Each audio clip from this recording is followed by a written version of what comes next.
부처님께서 말씀하셨다. 사람은 고통이 사라질 줄 알고 길을 바꾸지만 고통은 길이 아니라 마음에서 일어난다. 사람들은 말한다. 이혼하고 나면 속이 다 시원할 줄 알았어요. 그러나 막상 그 길을 건너본 이들은 이렇게 고백한다. 그땐 몰랐어요. 진짜 힘든 건 이혼 그 이후의 삶이더라고요. 황혼 이혼은 이제 드문 일이 아니다. 세월이 흘러 아이들이 자라고 삶이 어느 정도 자리를 잡은 뒤 사람들은 비로소 자신을 바라본다. 이제는 내 인생을 살고 싶다. 더는 참는 삶을 살고 싶지 않다. 그 마음 또한 옳다. 그러나 부처님은 늘 이렇게 일러주셨다. 떠나는 선택보다 중요한 것은 떠난 뒤 어디에 머무를 것인가를 아는 것이다. 이제 황혼 이혼 후 사람들이 가장 많이 마주하는 5가지 마음의 그림자를 살펴보려 한다. 첫째, 혼자가 되면 외로움은 반드시 찾아온다. 홀로 있음에 대한 가장 첫 번째 깨달음. 부처님께서 말씀하셨다. 사람은 혼자를 두려워하지만 실은 혼자일 때 드러나는 자기 마음을 더 두려워한다. 황혼 이혼을 결심한 이들은 대부분 이렇게 말한다. 이제는 혼자가 편할 것 같아요. 누군가에게 맞추는 삶이 너무 길었어요. 그 말 속에는 분노보다 피로가, 원망보다 체념이 더 많이 담겨 있다. 부처님도 아셨다. 사람이 무너지는 순간은 화를 낼 때가 아니라 참는 힘이 바닥났을 때라는 것을. 그래서 혼자가 되겠다는 선택은 도망이 아니라 잠시 숨을 고르려는 마음일 수 있다. 하지만 부처님은 그 다음을 늘 살피셨다. 혼자가 된 뒤 그 마음은 어디에 머무는가. 처음의 시간은 생각보다 가볍다. 집안에 말이 없어도 오히려 조용하다는 느낌이 들고 누군가의 표정을 살피지 않아도 되니 마음이 느슨해진다. 사람들은 잊게 이 고요함을 자유라 부른다. 그러나 부처님께서는 자유와 고요를 결코 쉽게 동일시하지 않으셨다.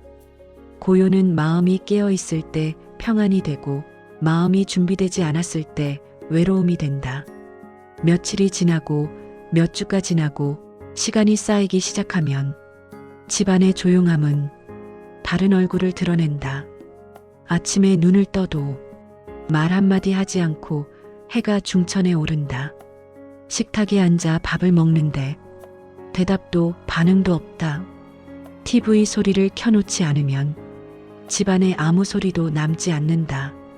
이때 사람은 처음으로 고요가 아니라 텅 빈 침묵 속에 앉아있음을 깨닫는다. 부처님께서 말씀하셨다. 말이 없어서 외로운 것이 아니라 마음을 나눌 대상이 없을 때 외로움은 깊어진다. 특히 밤이 그렇다. 하루를 마무리할 때 누군가에게 오늘은 좀 힘들었어. 그래도 괜찮았어. 라고 말할 사람이 없을 때 사람은 자기 마음을 자기 혼자 떠안아야 한다는 사실을 알게 된다. 아픈 날에는 이 외로움이 더욱 선명해진다. 몸이 불편한 것도 힘들지만 그보다 더 힘든 건 아무도 내 상태를 묻지 않는다는 사실이다. 그때 문득 이런 생각이 스친다. 누가 내 걱정이라도 해줬으면.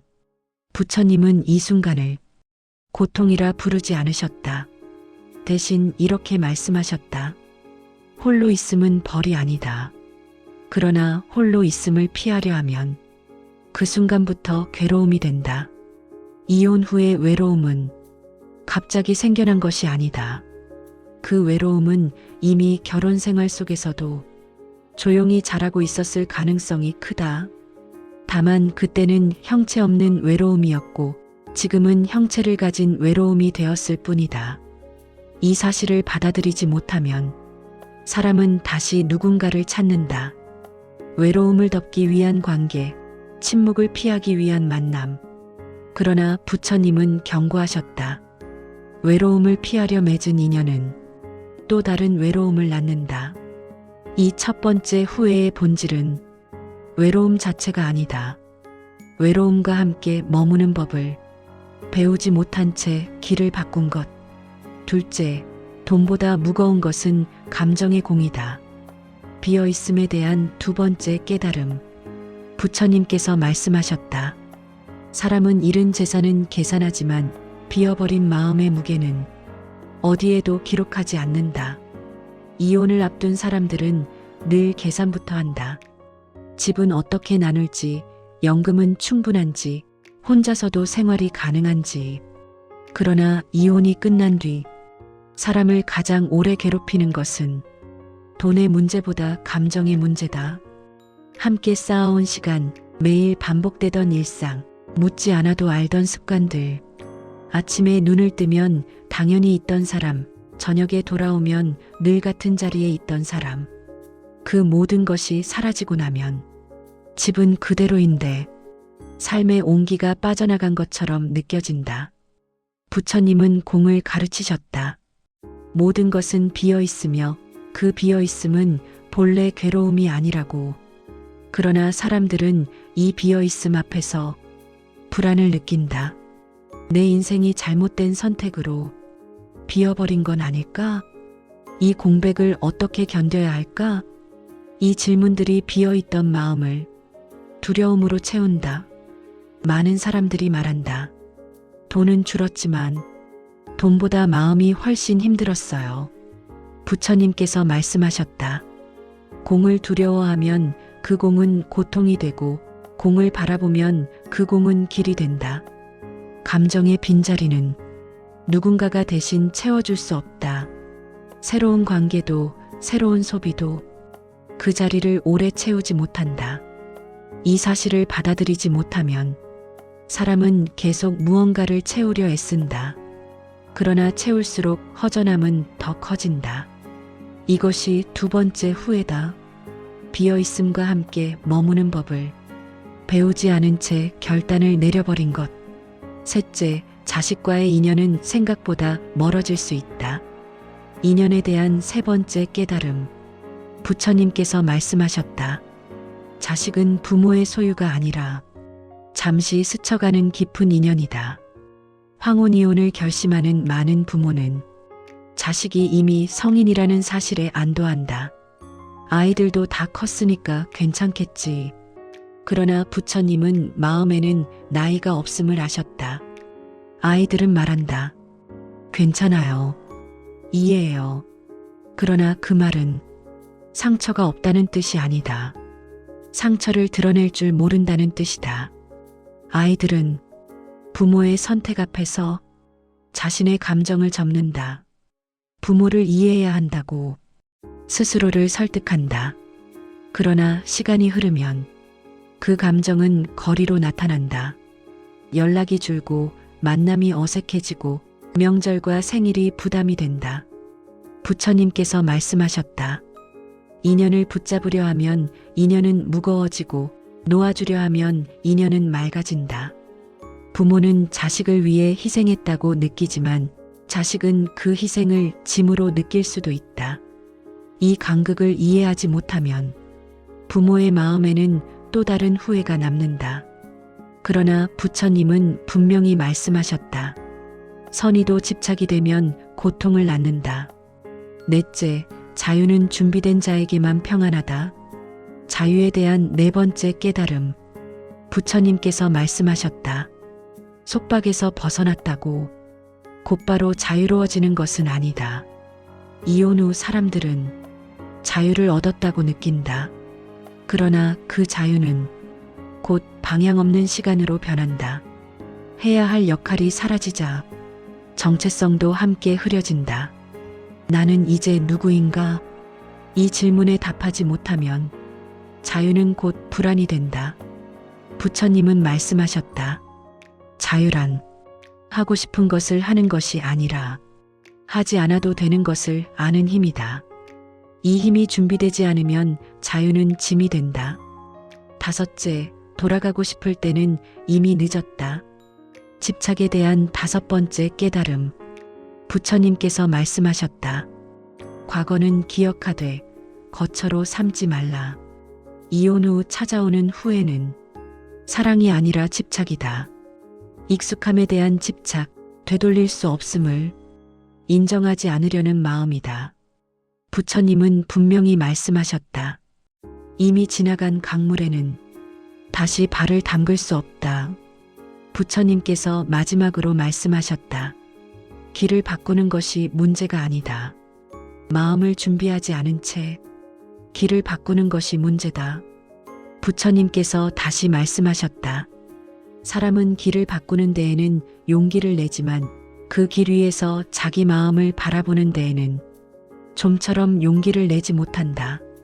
황혼이혼 이후의 삶이 유난히 무겁게 느껴지는 이유는 삶이 갑자기 어려워졌기 때문이 아니다. 그보다는 그동안 관계와 역할 속에 가려져 있던 나 자신이 갑자기 전면에 드러났기 때문이다. 결혼이라는 삶은 서로를 이해하는 여정이기도 했지만 동시에 자신을 미루는 삶이기도 했다. 참아야 했고 맞춰야 했고 때로는 모른 척해야 했고 하고 싶은 말을 삼켜야 했다. 그래서 사람들은 말한다. 이제는 나를 위해 살고 싶다. 이 말은 이기심이 아니라 지친 영혼의 고백이다. 그러나 부처님은 이 고백 뒤에 반드시 따라오는 또 하나의 질문을 놓치지 않으셨다. 그대는 자기 자신과 함께 살아본 적이 있는가? 많은 이들이 누군가와 함께 사는 법은 배웠지만 자기 자신과 함께 사는 법은 배우지 못한 채 황혼이혼이라는 선택 앞에 선다. 그래서 이혼 후의 삶은 자유로 시작되지만 곧 낯설므로 이어진다. 아침에 일어나 누구의 일정도 고려하지 않아도 되는데 그 자유 앞에서 사람은 오히려 길을 잃는다. 부처님께서 말씀하셨다. 길을 잃는 것은 잘못이 아니다. 길을 잃었다는 사실을 인정하지 않는 것이 진짜 방황이다. 황혼이혼 후의 후회는 대부분 이 지점에서 생겨난다. 삶의 구조는 바뀌었는데 마음의 구조는 그대로 남아있을 때 사람은 방향을 잃는다. 그래서 어떤 이는 과거를 붙잡고 어떤 이는 새로운 관계에 집착하고 어떤 이는 하루하루를 무의미하게 흘려보낸다. 부처님은 이 상태를 고통의 연장이라 부르셨다. 고통은 사건이 아니라 그 사건을 대하는 마음의 태도에서 다시 태어난다. 황혼이혼은 끝이 아니다. 그러나 자동으로 새로운 시작도 아니다. 그것은 하나의 빈 들판과 같다. 그 위에 무엇을 심느냐에 따라 삶은 전혀 다른 모습으로 자라난다. 외로움을 두려워하며 급히 무언가를 심으면 다시 집착이 자라고 공허함을 피하려 소비와 관계로 덮으면 마음은 더 메말라진다. 그러나 부처님은 다른 길을 가르치셨다. 빈 들판에 가장 먼저 심어야 할 것은 무언가가 아니라 깨어 있습니다. 이혼 후의 시간은 누군가를 증명할 필요도 없고 역할을 수행할 필요도 없는 아주 드문 시기다. 그렇기에 이 시기는 위기이자 기회다. 부처님께서 말씀하셨다. 모든 상실은 새로운 삶의 문 앞에 사람을 세운다. 이혼 후에 찾아오는 외로움, 공허함, 불안, 후회는 없어야 할 감정이 아니다. 그 감정들은 그동안 보지 못했던 자기 마음의 모습이 비로소 드러난 신호다. 그래서 이 감정들을 억누르거나 피하려 하면 고통은 길어진다. 부처님은 항상 이렇게 말씀하셨다. 고통을 없애려 하지 말고 고통을 아는 자가 되어라. 황혼이혼 후의 삶에서 가장 중요한 수행은 다시 잘 사는 법을 찾는 것이 아니라 지금의 나를 정확히 아는 것이다. 나는 어떤 사람인가? 혼자 있을 때 내 마음은 어디로 향하는가? 나는 침묵을 견딜 수 있는가? 나는 나 자신에게 친절한가? 이 질문들은 답을 빨리 내릴 필요가 없다. 오히려 오래 함께 앉아 있어야 하는 질문이다. 부처님께서 말씀하셨다. 답을 서두르는 자는 아직 질문을 충분히 살아내지 못한 것이다. 황혼이혼 후의 후회는 잘못된 선택 때문이 아니라 선택 이후의 삶을 자동으로 괜찮아질 것이라 믿은 데서 비롯된다. 삶은 자동으로 평안해지지 않는다. 그러나 천천히 돌보면 반드시 깊어진다. 이혼 후의 삶에서 진짜 필요한 것은 새로운 배우자도 새로운 목표도 아니다. 그보다 먼저 필요한 것은 자기 자신과의 관계 회복이다. 부처님께서 말씀하셨다. 자기 자신과 화해하지 못한 자는 어디에 있어도 편안히 머물 수 없다.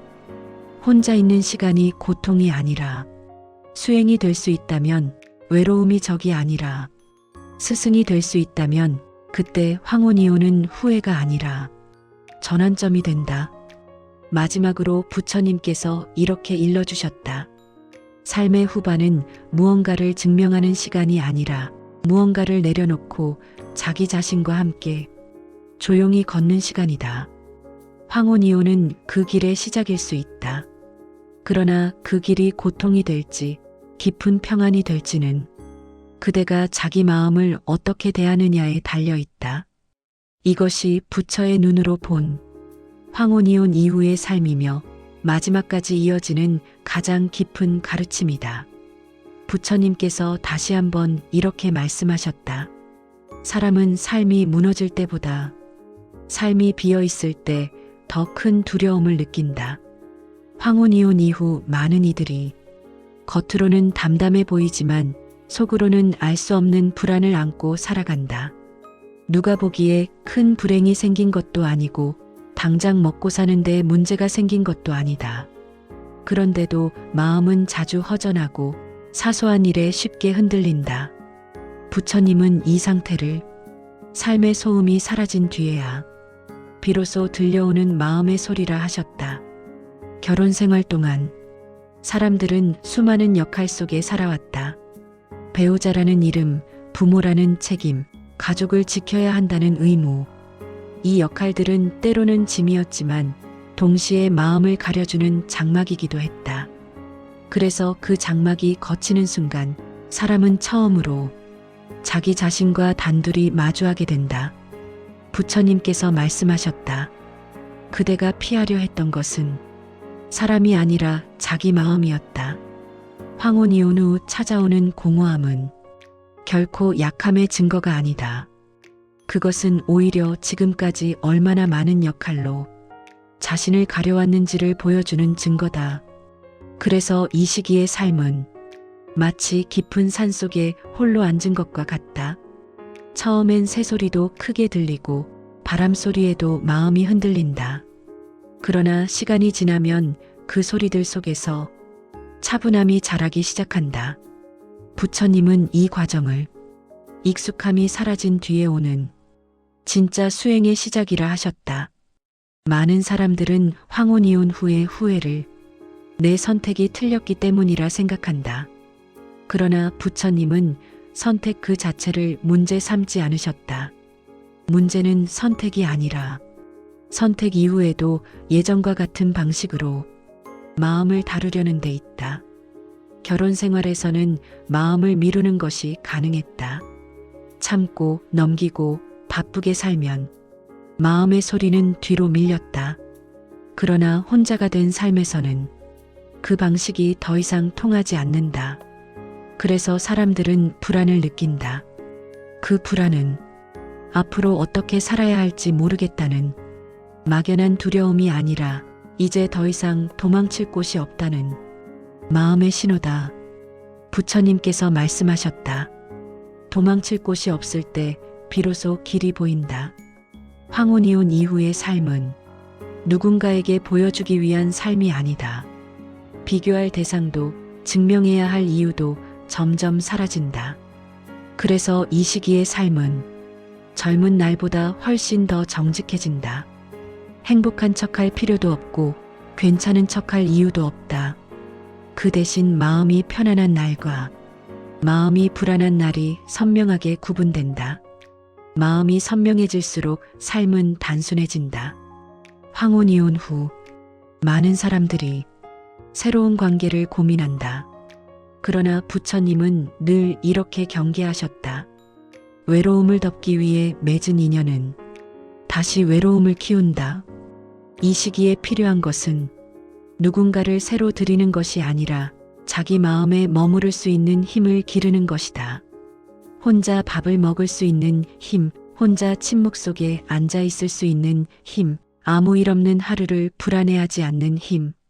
부처님께서 말씀하셨다. 아무 일 없는 하루를 견디지 못하는 자는 아무리 많은 일을 가져도 평안해지지 않는다.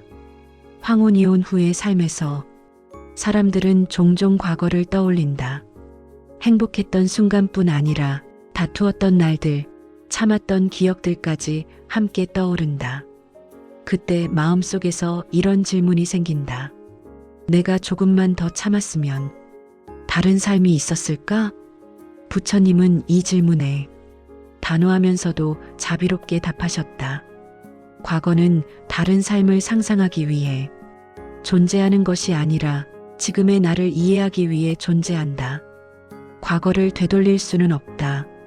그러나 과거를 이해하면 지금의 마음은 달라질 수 있다. 황혼이 온 이후의 후회는 대개 이 지점에서 집착으로 변한다. 그때로 돌아가면 괜찮아질 것이라는 생각 때문이다. 그러나 부처님은 말씀하셨다. 돌아가려는 마음은 앞으로 나아가지 못한 마음이다. 이 시기의 진짜 수행은 과거를 붙잡지 않는 연습이며 미래를 조급해하지 않는 연습이다. 그저 오늘 하루를 있는 그대로 살아내는 연습이다. 밥을 먹을 때는 밥을 먹고 걸을 때는 걷는 감각을 느끼고 잠들기 전에는 오늘 하루를 탓하지 않는 것. 부처님은 이것을 늙음의 수행이라 부르셨다. 젊은 날의 수행은 욕망을 다스리는 것이고 삶의 후반의 수행은 마음을 놓아주는 것이다. 황혼이오는 이 놓아줌의 수행을 피할 수 없게 만든 계기일 뿐이다. 그래서 어떤 이는 그 계기를 원망하지만 어떤 이는 그 계기를 통해 비로소 마음의 평안을 배운다. 부처님께서는 또 이렇게 말씀하셨다.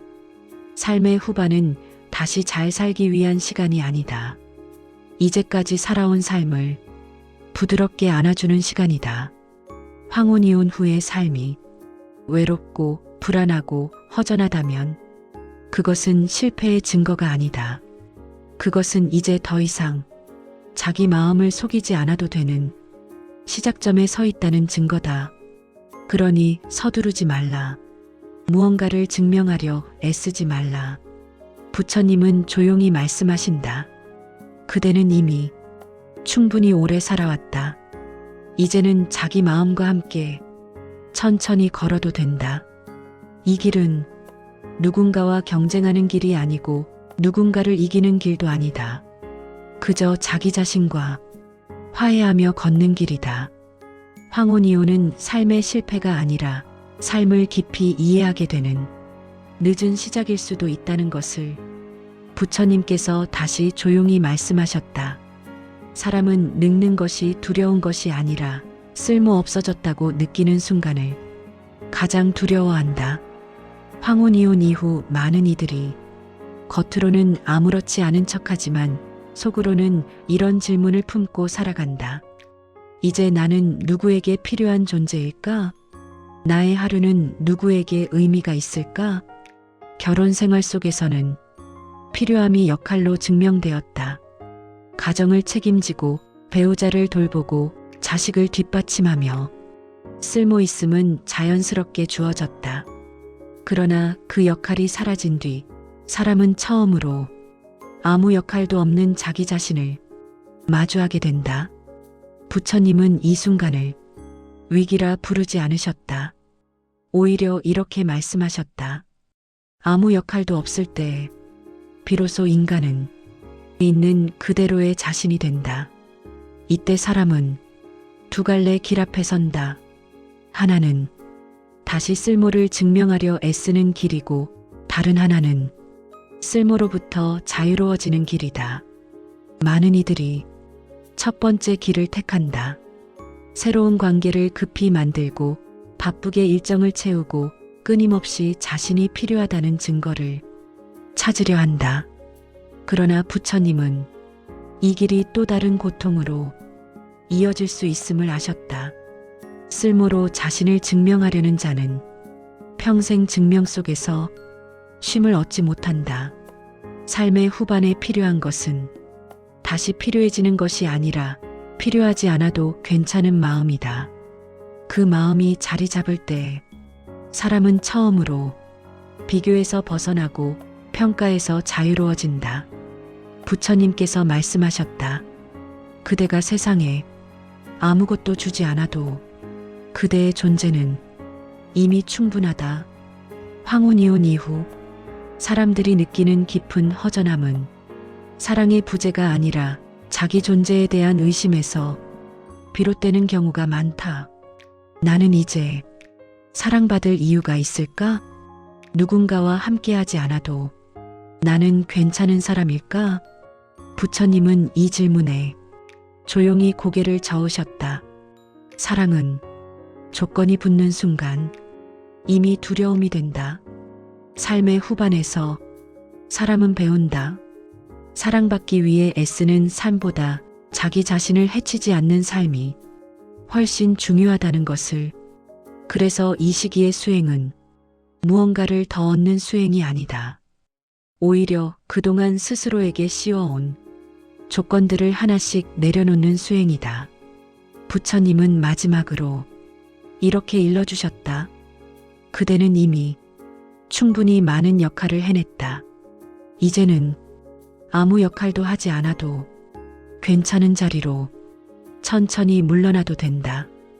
혼자여도 괜찮다는 것, 비어 있어도 무너지지 않는다는 것, 아무것도 증명하지 않아도 이미 충분하다는 것. 이 깨달음이 찾아올 때 황혼이혼은 더 이상 후회의 이름이 아니라 삶을 늦게나마 제대로 마주하게 한 은밀한 스승이 된다. 오늘의 말씀은 여기까지입니다. 지금까지 함께 해주셔서 감사합니다. 앞으로도 함께 배우며 공감하는 시간이 되었으면 합니다. 구독 부탁드립니다. 감사합니다.